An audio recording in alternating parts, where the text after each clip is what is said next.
Japan shouldn't work. A nation of 125 million people crammed onto a landmass smaller than California. 70% of it covered in mountains so steep they're unlivable. No natural resources. Earthquakes that reshape the coastline. Tsunamis that erase entire towns. Typhoons every summer. And winters on the western side that bury homes under meters of snow. And yet, Japan is one of the most advanced, safest, longest-living societies in human history. Its cities are cleaner than most hospitals. Its trains arrive within seconds of their posted time. Its food culture is recognized by UNESCO as intangible cultural heritage. Its life expectancy sits at 84 years. Its crime rate is so low that police in many towns spend most of their time directing traffic. How?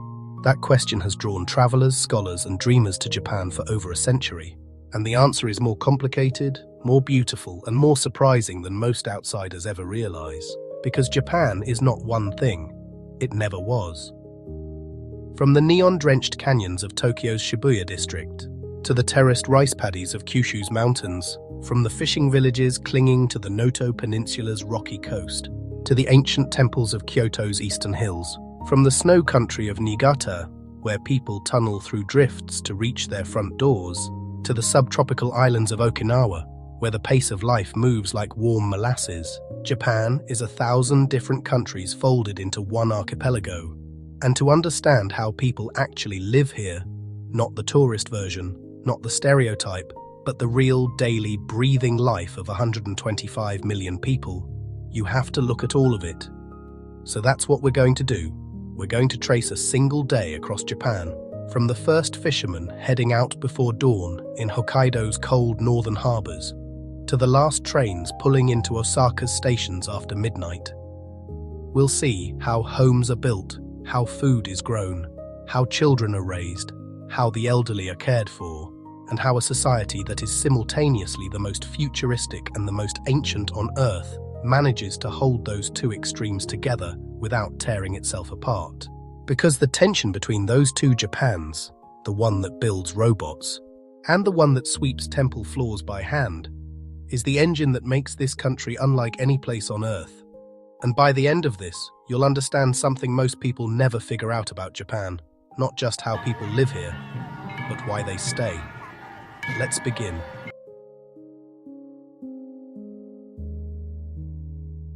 Japan is an archipelago, 4 main islands, Honshu, Hokkaido, Kyushu, Shikoku, and nearly 7,000 smaller ones, stretching over 3,000 kilometers from the cold waters of the Sea of Okhotsk in the north to the coral reefs of the Ryukyu chain in the south. It's the same latitude range as the eastern seaboard of the United States, from Maine to Florida. And like that range suggests, Japan contains an almost absurd variety of climate and terrain within a single country. In Hokkaido, the northernmost main island, winter temperatures routinely drop to -20 degrees. Sapporo receives over 6 meters of snow in an average year, one of the snowiest major cities on the planet. People don't just endure winter here, they engineer their entire lives around it. Roads have heated surfaces, bus stops have enclosed waiting areas. School children wear specialized boots designed for ice, now travel 1,500 kilometers south to Nara, the capital of Okinawa.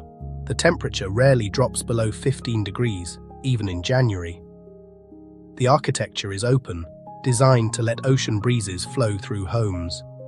People eat different food, they speak a different language.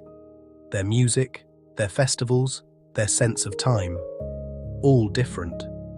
This is the first thing outsiders get wrong about Japan. They picture one thing, usually Tokyo, usually neon, usually crowded. But Japan contains the ecological range of a continent inside a country the size of California. Honshu, the largest island, is bisected by a spine of mountains. The Japanese Alps rise over 3,000 meters, creating a wall that splits the island into 2 entirely different climates. The western side faces the Sea of Japan and gets hammered by winter systems that dump snow for months. Towns like Nagano and Niigata can receive 4, even 5 meters of snow in a single season. People shovel their roofs. Literally, it's a weekly chore. The eastern side faces the Pacific and gets dry, clear winter weather. Tokyo might be 12 degrees in January, while Nagano, 200 kilometers inland, is buried under white. And almost 70% of Japan is covered in forest, one of the most heavily forested developed nations on Earth. Near Kumano, on the Kii Peninsula, you can hike the Kumano Kodo, a 1,000-year-old pilgrimage trail through forests so dense that noon feels like dusk. Then there's the instability. Japan sits on the Pacific Ring of Fire, at the intersection of 4 tectonic plates, roughly 1,500 earthquakes every year. Most are small, but the big ones reshape everything. The 2011 Tohoku earthquake moved the main island of Honshu 2.4 meters east. People here live with the knowledge that the ground beneath them is not fixed. Every September 1st, schools and workplaces hold earthquake drills on the anniversary of the 1923 Great Kanto earthquake. It is baked into the national consciousness. Add the typhoons, a dozen or more each year. The volcanoes, over 100 active ones, 10% of the world's total. And the hot springs, over 27,000, feeding the onsen culture that has been a cornerstone of Japanese life for over 1,000 years. Japan's geography is not a backdrop. It is the defining force of everything that follows. It determines where people can build, what they can grow, how they move, and how they think about impermanence. Because when the ground moves, when the sea rises, when the mountain erupts, you learn that nothing lasts, and that everything, therefore, must be appreciated in its season.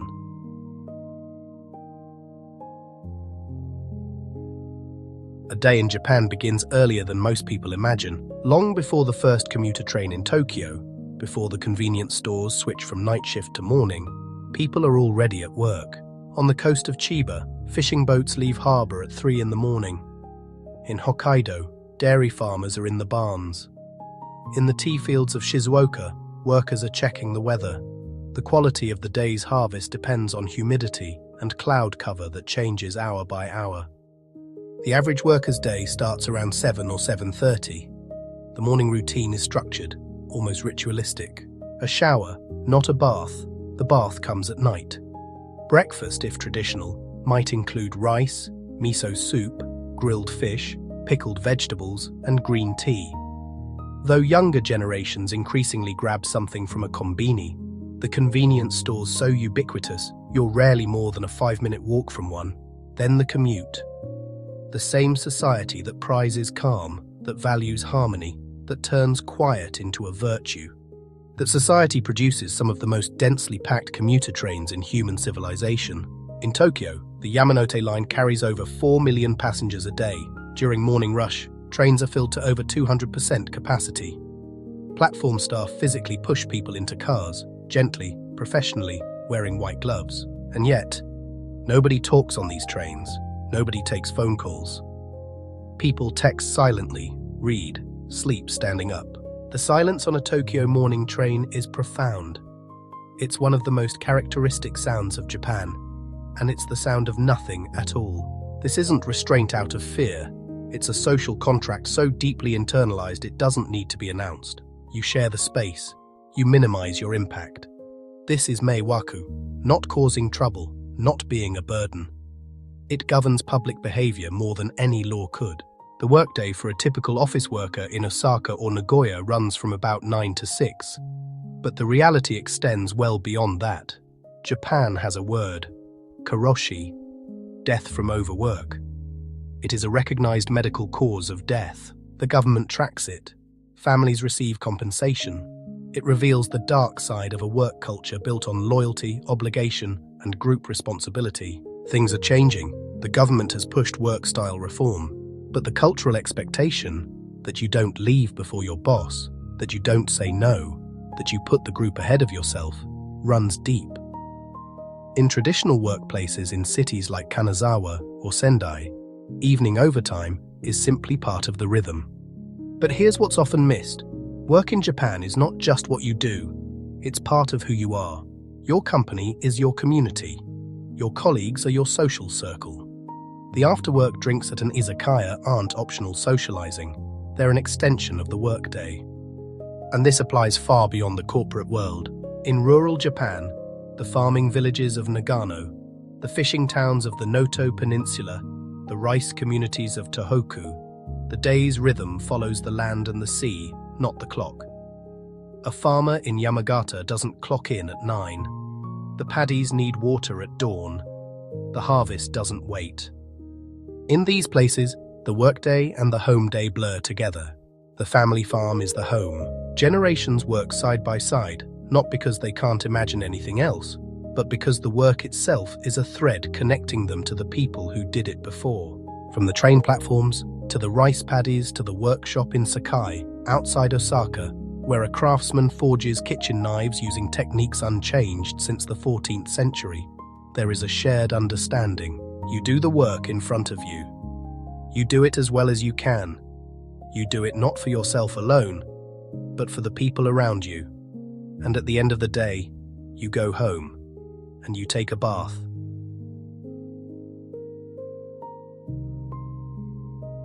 A Japanese home is not a castle, it is a stage. In much of the West, a home is permanent. You buy it, you own it, you fill it with stuff, and it becomes a reflection of you. In Japan, a home is a temporary frame for living, and this shapes everything about family life. The traditional Japanese home, still found in older neighborhoods of Kyoto, in rural villages across the country, and in modified form in newer constructions, is built around flexibility. Walls are movable. The fusuma, sliding panels, can be opened to combine rooms or closed to create privacy. At night, a room used for dining becomes a bedroom. Futons are unrolled on the tatami mat floor, and in the morning, they're folded back into a closet. One room, many purposes. The space serves the activity, not the other way around. The tatami mat is the modular unit of this system. Each mat is roughly 90 by 180 centimeters, and rooms are measured in tatami units. A 6-mat room, an 8-mat room. The mats are made of woven rush grass over a rice straw core, giving a Japanese room its characteristic scent, faintly sweet, like a hayfield in summer. Homes in Japan are also, by Western standards, small. The average new home is about 90 to 120 square meters. In Tokyo, apartments can be far smaller, but the smallness is not experienced as deprivation. It's experienced as intimacy, because the Japanese home is designed around closeness. Family members sleep in the same room traditionally. They eat together on the floor around a low table called a kotatsu in winter, a table with a blanket draped over it and a heater underneath. You sit with your legs under the blanket, and the warmth comes from below. The family structure has been shaped by this history. For most of Japan's history, the extended family was the basic social unit. Multiple generations under one roof. The eldest son inherited the home, the land, and the responsibility of caring for the parents as they aged. This system, the IE system, was officially abolished after World War II, but its influence persists. In many rural areas, from farming communities in Hokkaido to fishing villages in Kyushu, multi-generational households are still common. Grandparents care for grandchildren while parents work. The home is not just a dwelling, it's a lineage. In urban Japan, the pattern has shifted. Tokyo, Osaka, Nagoya are dominated by nuclear families in apartments. Young couples raise 1 or 2 children. The ancestral house exists only in the countryside, visited during New Year's or Obon in August. And Japan's birth rate, 1.2 children per woman, one of the lowest in the world, has reshaped the family landscape. Schools are closing. Small towns are emptying. The government has warned that 1 in 200 communities are at risk of disappearing. And yet, within the home, the bonds remain strong. Japanese parenting is characterized by amae, a word that roughly means the expectation of dependence between family members. Children are not pushed toward early independence. The mother-child bond is expected to remain close throughout life. In homes across Japan, from the high-rise apartments of Yokohama to the old wooden houses of Takayama in the Japanese Alps, the family is a unit, a team. A small society with its own internal obligations and its own quiet forms of love that don't need to be spoken aloud to be deeply understood. Because in Japan, love is shown through action. The bath drawn for you before you arrive. The meal ready when you walk through the door. the way your shoes are turned to face the right direction at the genkan, the entryway. These are not grand gestures. They are the architecture of Japanese family life.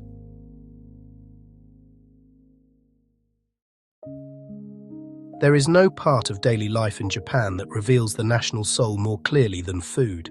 Arrive at 6 in the morning at the old outer market in Tokyo, adjacent to the famous fish auction that has moved to Toyosu. You'll find a world most people never know exists. Stalls piled with fish so fresh it's still translucent. Tuna broken down with knives that cost more than a used car. Grannies buying exactly 3 pieces of daikon radish. Men in rubber boots eating bowls of rice topped with sea urchin at a counter with 6 stools. This is not a tourist attraction. This is breakfast. Food in Japan is identity, history, community, and philosophy, all expressed through what goes on a plate. The fundamentals rest on a principle called washoku, added to UNESCO's Intangible Cultural Heritage List in 2013. A traditional meal is built around rice, miso soup, and 3 side dishes. The balance isn't accidental. It reflects a nutritional philosophy developed over centuries that naturally produces one of the healthiest diets on Earth. But the regional variation is staggering. In Hokkaido, the food is rich and hearty. Seafood is king: crab, sea urchin, salmon roe. The ramen in Sapporo, thick, miso-based, loaded with corn and butter, is food designed to keep you alive through long winters. In Osaka, Japan's kitchen, the cuisine is bold, unpretentious, and cheap. Takoyaki, octopus balls fried in molded iron pans. Okonomiyaki, savory pancakes loaded with whatever you like. The phrase kuidaore, meaning eat until you collapse, originated here. Osaka food is democratic, it's joy. In Kyoto, the old imperial capital, food is refined to the point of meditation. Kaiseki, the multi-course traditional meal, was born in the tea ceremony and refined in Kyoto's temples over centuries. A kaiseki meal in autumn might include a single maple leaf, artfully placed, not to eat, but to frame the dish within the season. It is cooking as poetry. And then there's rice. The word gohan means both cooked rice and meal. They are the same word. Rice is identity. Rice paddies cover the flatlands of Niigata, the terraced hills of Shikoku, the valleys of Yamagata. And sake, Japan's rice wine, brewed in over 1,500 breweries, is simply rice taken to its highest expression. A sake from Hiroshima tastes fundamentally different from one from Tohoku. The land is in the cup. But here's what ties all of this together. In Japan, eating is not a private act. The phrase itadakimasu, said before every meal, is an acknowledgement of the life of the animal, the labor of the farmer, the skill of the cook, the chain of effort that brought this food to this table. And gochi-so-sama, said after, recognizes that you have been provided for.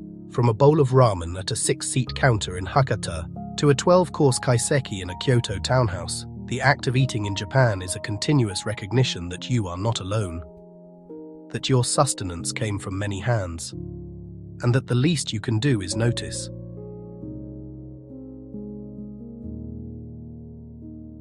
Japan is the 4th largest economy on Earth, and it got there in a way no economist fully predicted. After World War II, Japan's industrial base was destroyed, cities bombed flat, infrastructure in ruins. Within 30 years, it had rebuilt itself into the 2nd largest economy in the world, producing cars, electronics, and machinery that outcompeted everything else on the global market. The core of this was a particular work culture, the idea that your employer is not just a source of income but your community, your identity, your obligation. In the classic model, still influential in larger companies in Tokyo, Nagoya, and Osaka, you join a company after university and you stay for your entire career. The company takes care of you with salary, housing, social life, even matchmaking. This system produced extraordinary loyalty. It also produced the conditions for karoshi, and it created an economy incredibly efficient at manufacturing but slow to adapt to the digital age. Japan's economy today is a fascinating split. On one side, the giants. Toyota, headquartered in Toyota City near Nagoya, is the largest automaker in the world. Over 10 million vehicles a year, over 370,000 employees. Sony, Nintendo, Canon, Hitachi, products in homes on every continent. On the other side, the long tail, over 3.5 million small and medium-sized businesses, many family-run, generations old. A knife forge in Sakai operating since the 1300s. A sake brewery in Nara on its 14th generation. A textile workshop in Kyoto where one woman weaves obi sashes on a loom that takes a full day to set up for a single centimeter of fabric. These businesses are the backbone of the economy, and many face an existential crisis. Owners are aging. Children don't want to take over. When a 400-year-old business closes, a craft disappears with it. But Japan has always reinvented itself. In the 1970s, quality manufacturing. In the 1990s, technology and gaming. Today, leadership in robotics, advanced materials, hydrogen energy, and the precision engineering that makes the machines other countries use to build things. There's also agriculture. Japan produces over 60% of its own food by value, remarkably high for a mountainous developed country. The rice terraces of the Noto Peninsula, the citrus orchards of Shikoku, the dairy farms of Hokkaido. These are working landscapes keeping a rural economy alive against serious demographic pressure. And tourism. Over 31 million visitors in 2019.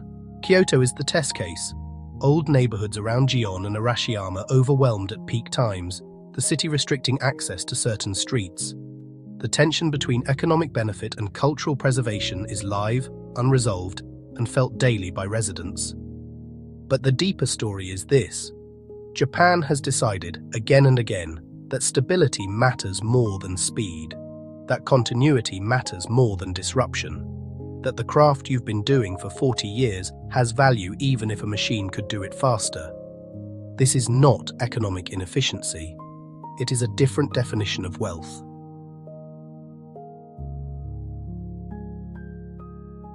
Here's something that surprises almost every first-time visitor to Japan: the festivals. You can read about Japanese culture for years and still not be prepared for what it feels like to stand in a narrow street in some town you've never heard of while a 2-ton wooden shrine rolls past you, carried by 40 men in happy coats who are shouting in unison, sweating through their clothes, moving with a coordination that suggests they've been doing this since they were 12, which, in many cases, they have. The Matsuri, Japanese festival, is not a performance for tourists. It is a living tradition, and it is the social backbone of community life. In a country where daily interaction is governed by formality and reserve, the festival is the release valve.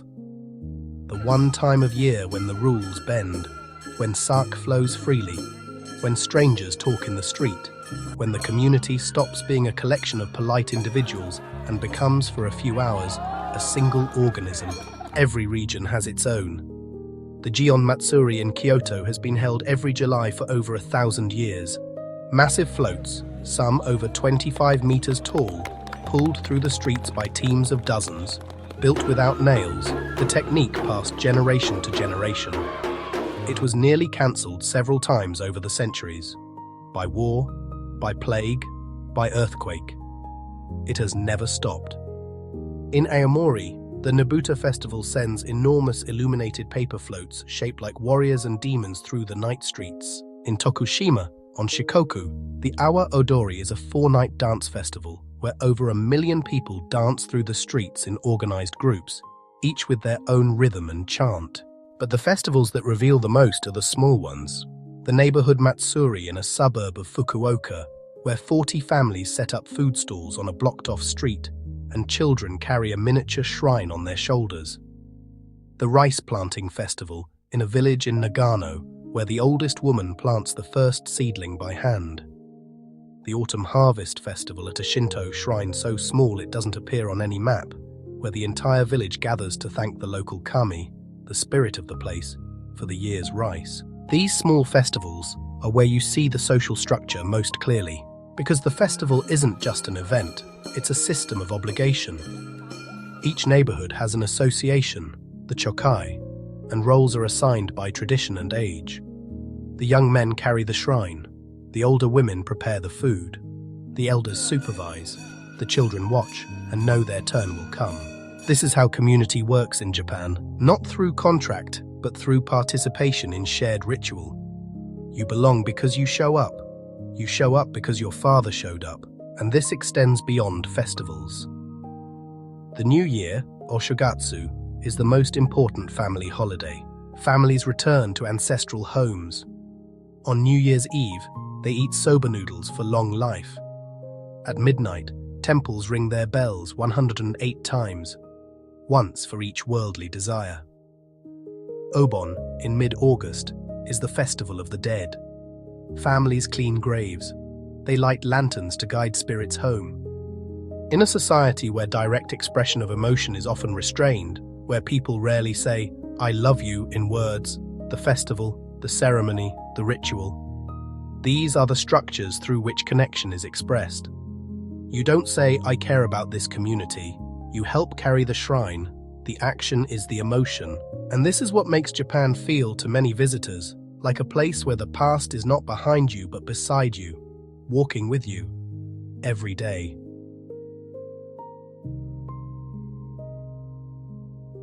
Japan is beautiful. Japan is also in trouble. The trouble is demographic, and it is visible. Japan's population peaked in 2008 at 128 million. It has been declining every year since. By 2050, it is projected to fall below 100 million. By 2100, some estimates put it below 60 million. You can see it in the schools. Hundreds close every year. In Shimane Prefecture, the most rapidly aging area in the country, schools that served 300 children a generation ago now have 15. Others stand empty. You can see it in the countryside. Over 8 million homes sit unoccupied, the phenomenon of IKEA, abandoned houses. The government has tried to give them away for free. Limited success. On the Noto Peninsula, entire communities are sustained by people in their 70s and 80s. The woman who runs the only store is 82. The man who maintains the mountain road is 79. There is no one younger to take over. And it's not only rural. The smaller cities, Sendai, Hiroshima, Kumamoto, are holding steady as people migrate toward regional centers. But the villages between them, the places without a train station, without a school, those are vanishing. The economic implications are enormous. A shrinking population means a shrinking workforce, a shrinking tax base. Less money for the systems, an aging population needs more, not less.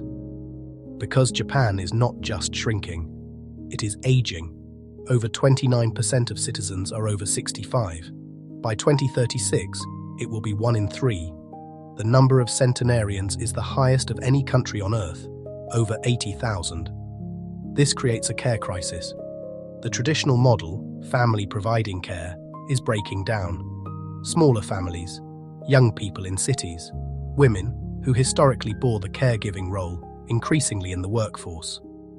The government has quietly opened its doors to foreign workers, nurses from Indonesia and the Philippines, technical interns from Vietnam and Nepal. Over 3 million foreign residents now, growing and increasingly visible in construction, convenience stores and elder care. And then there are the disasters. The 2011 Tohoku earthquake and tsunami killed over 18,000. Fukushima displaced over 150,000, many still not returned. The economic cost exceeded $200 billion. Japan has always rebuilt. The 1923 earthquake that destroyed Tokyo. The firebombing of World War II. The 1995 Kobe earthquake. Each time rebuilt better. The question now is different. With a shrinking population, with fewer young people, who rebuilds and who stays? Because the challenges facing Japan are not problems engineering can solve. They are questions about what a society owes its oldest members, its youngest, and whether the beauty of a place, the festivals, the mountains, the temples, can survive the people who made them. This is the real challenge of Japan in the 21st century. Not the earthquakes, not the economy. The silence of empty houses, of closed schools, of festivals with no one left to carry the shrine. And yet,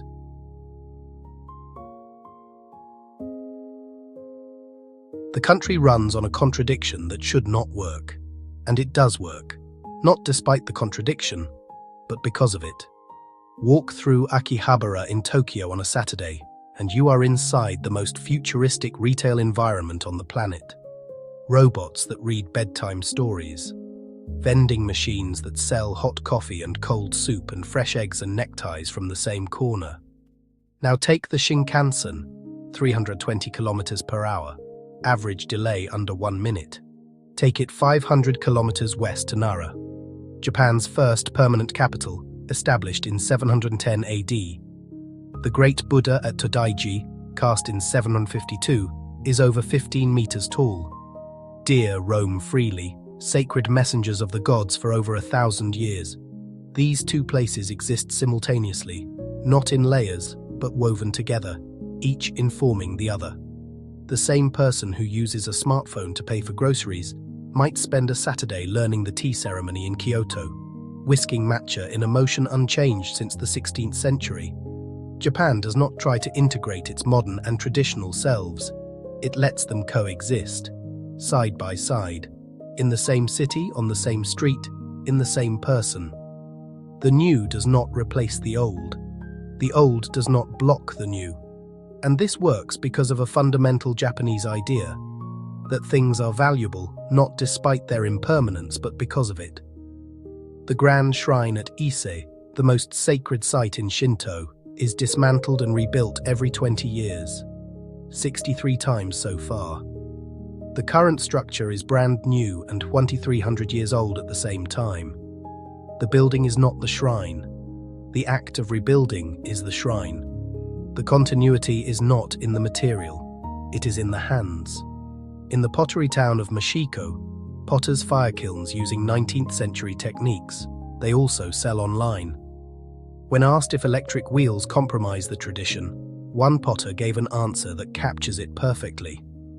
The wheel is not the pot is not the tradition is the intention. From the bullet train to the pilgrimage trail, from the robot to the temple, the intention does not change. Do the work, do it with care, honor the people who did it before you, and when you are done, let it go, because it will be rebuilt. And that is not loss, that is life. This is how Japan stays Japan, even as everything changes.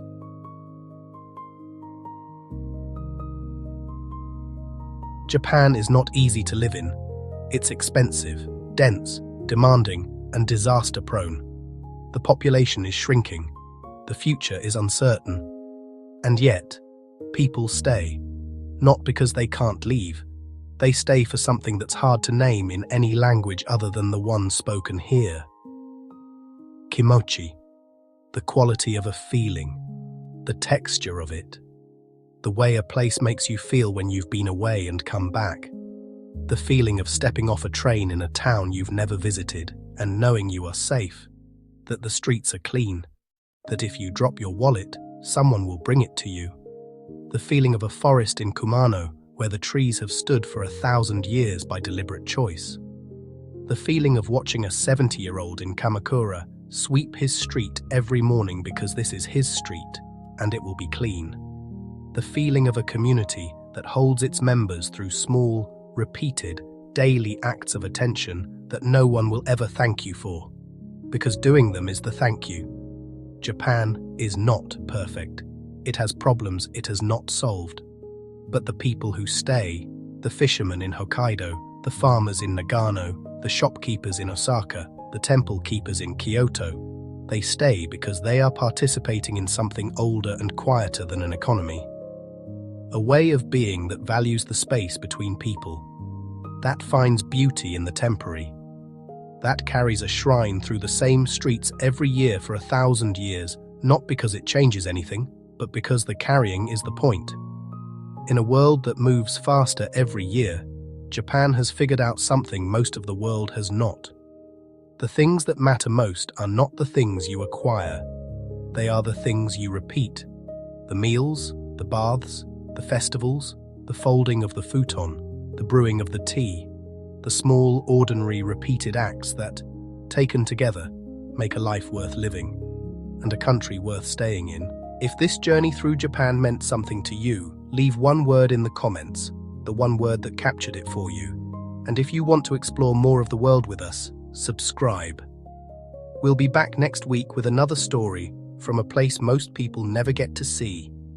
Explore more, worry less,